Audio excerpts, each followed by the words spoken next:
Father ডেতে বুবলি একটি video share করেন। সেখানে দেখা যায় সাকিব শেহজাদকে কোলে নিয়ে আদর করতে। তারপরে ফেসবুকে অপু বিশ্বাস একটি পোস্ট করেন। সেখানে দেখা যায় আবরামকে গলা জড়িয়ে আছেন সাকিব খান এবং তার পাশে দাঁড়িয়ে আছেন অপু। অপু বিশ্বাস পোস্টে লেখেন, সাম্প্রতিক সময়ে লক্ষ্য করছি আমার ব্যক্তিগত কিছু মুহূর্ত বা আমার ছেলের সাথে স্মরণীয় সময়গুলো যখন আমি আপনাদের সঙ্গে ভাগাভাগি করি, তখনই কোনো না কোনোভাবে সেই বিষয়কে ঘিরে এক ধরনের অপ্রয়োজনীয় প্রতিযোগিতা শুরু হয়ে যায়। এবং আরও লেখেন, আমি একজন মা, একজন অভিনেত্রী, একজন উদ্যোক্তা। আমার অনেক দায়িত্ব, অনেক ব্যস্ততা। ক্যামেরার বাইরে আমার জীবনটা একজন নারীর মতোই, হাজার কাজ, পরিকল্পনা এবং স্বপ্ন নিয়ে এগিয়ে চলা। এবং আরও লেখেন, আমি কাউকে কিছু প্রমাণ করতে চাই না।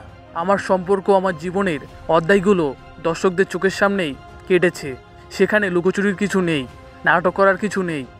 আমার ছেলের জন্য সময় দেয় তার বাবা, সঙ্গে সুন্দর মুহূর্তগুলো ধরে রাখি। এটা সম্পূর্ণই ওর মানসিক বিকাশ ও সুন্দর। এটিকে ঘিরে কারোর অস্বস্তি তৈরি হলে সেটার দায় আমার নয়।